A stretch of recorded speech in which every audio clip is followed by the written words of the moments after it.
One final battle still to be fought in the midterms and the U.S. Senate, this time in Mississippi. Republican Cindy Hyde-Smith is running against Democrat Mike Espy.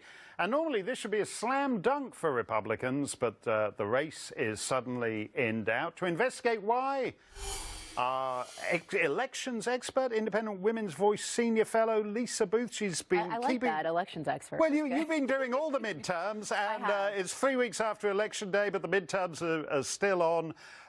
Why is Mississippi in trouble? Well, that's my background, working in politics over the years. Well, look, it's competitive because there was a jungle primary, and Cindy Hyde-Smith, who is the Republican incumbent there who's running for re-election, nobody reached over the 55% threshold. So now we are in this runoff November 27th.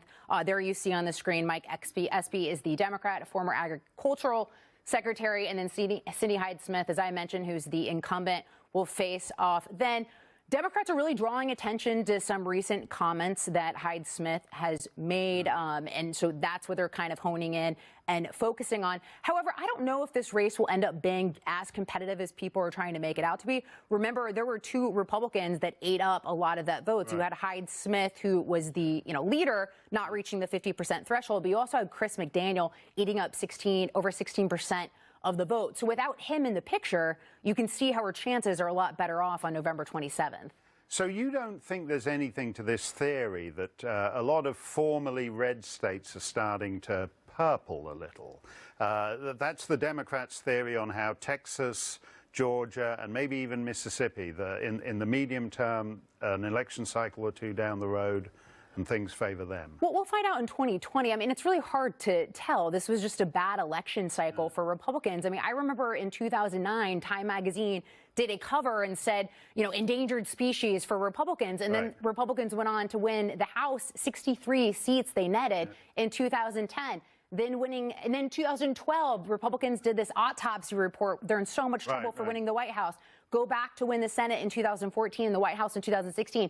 We just don't know. Maybe 2020 is a terrible year for Republicans. We don't know that. So I don't think we can really draw the conclusion that somehow Republicans are in trouble in the South. We'll find out on November 27th what happens in this race, though.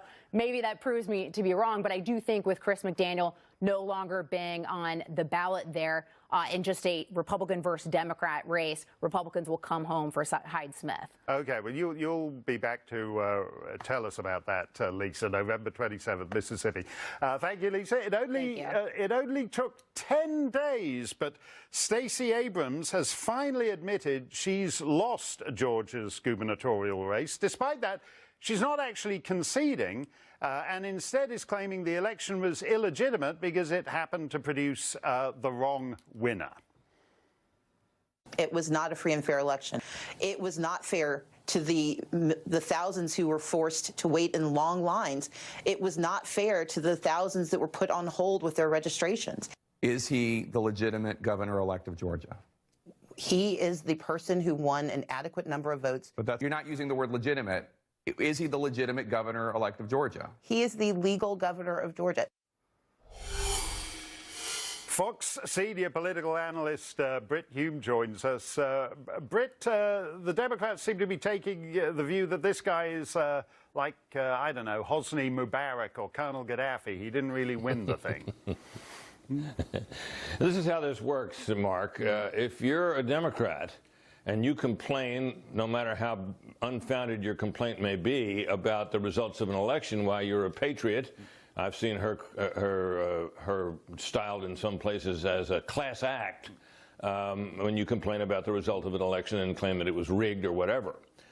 If you're a Republican in Florida, however, and you complain about the documented, court-confirmed irregularities in 2 counties down there, why, you're undermining democracy. Now, if that sounds to you like a double standard, I would suggest that that's exactly what it is, and the hypocrisy is remarkable. And don't forget this. Donald Trump wins the election in 2016, and we have heard no end of complaints that was rigged and set up for him in a plot of collaboration with the Russians, and with still people who cling to that theory, that conspiracy theory, to this day. Right. So it's okay if you're a Democrat to complain, but if you're a Republican, Democrats don't actually seem to accept the legitimacy of any Republican victory. In the end, what they're doing is actually undermining the entire faith in the legitimacy of U.S. elections, aren't they? Well, that is certainly the complaint that they always lodge when Republicans complain, but heaven forfend, you see, that we would ever suggest that that's what they're doing. But I think in the case of the Georgia election in particular, that their complaints are especially unfounded. And if you look at the complaints sort of point by point, you find that that the things that were done that took certain people off the voter rolls were mandated by law. Right. If you do the identification, the signature check that they have to do, that is likewise a matter of law. There's nothing irregular about the way that election was handled that has been in any documented in any serious way, and yet here she is complaining to huzzas from her side of the aisle about the legitimacy of the election. It's just I think it. My view of this is that the complaint is so lame that it probably won't do very much damage to people's faith in democracy, but it's out there anyway. Well, speaking of faith in